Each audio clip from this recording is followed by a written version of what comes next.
Okay guys, hi. We're looking at isosceles triangles today. We have the isosceles triangle theorem and the converse of it.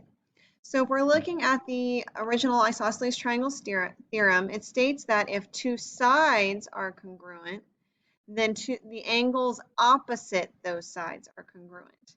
So for instance, in this picture, we can see that AC and CB are marked as congruent. So the angles across from them, which would be angles A and angle B, are also congruent. And the reverse can be said.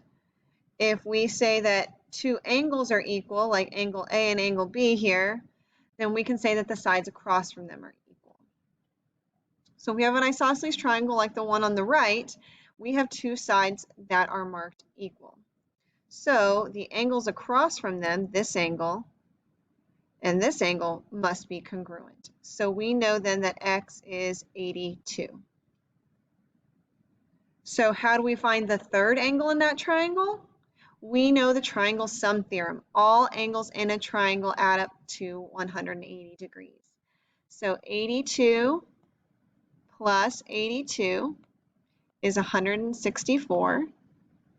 And then we know a full triangle is 180, so if I subtract 164 from 180, we will get the remaining angle y, which is 16.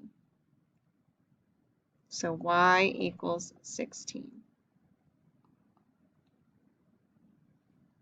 And of course, check your answer by adding the three angles together.